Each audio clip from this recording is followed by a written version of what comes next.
বন্ধুরা, সবাই কেমন আছো? আশা করি ভালো আছো। তোমাদের দোয়ায় আমিও ভালো আছি। আবারও চলে আসলাম বেলি ব্লগসের চ্যানেলে সূর্য কুমড়ির ছক্কা রেসিপি নিয়ে। দেখো, সূর্য কুমড়ি কেটে রেখে দিয়েছি। এবার কড়াতে দিয়ে দিয়েছি সূর্য কুমড়ি কাটা, তারপর পেঁয়াজ কুচি, রসুন ছাঁচা, তারপর এবার দিয়ে দিলাম নুন, তারপর হলুদ গুঁড়ো, তারপর দিয়ে দেব তেল, সর্ষের তেল দিয়ে ভালোভাবে নাড়াচাড়া করে নিতে হবে।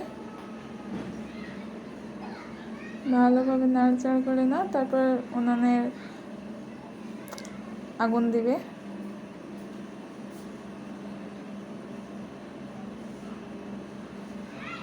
এটা অন্যভাবে ছক্কা করছি তো, সেই জন্য আমরা আগে নেড়ে নিচ্ছি সব কিছু দিয়ে, তারপরে উনুনে দেব।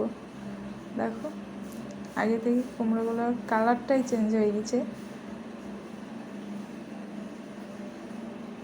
এবার উনুনে আগুন দেওয়া হয়ে গেছে, এবার নাড়াচাড়া করছি। ভিডিওটা ভালো লাগলে লাইক, কমেন্ট, শেয়ার করে দিও। আর নতুন যারা এসেছো তারা সাবস্ক্রাইব করে দিও, পাশে থাকা বেল আইকনটাকে অন করে পাশে থেকো। এবার দিয়ে দিলাম জল দিয়ে নাড়াচাড়া করে নিচ্ছি। এখন জল দিতে হবে, সিদ্ধ হবে না। জলটা মরে গেলে ওই তো মরে গেছে, হয়ে এসছে।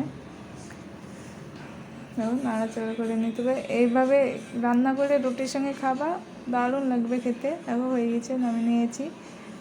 দেখো ভালো লাগছে দেখতে।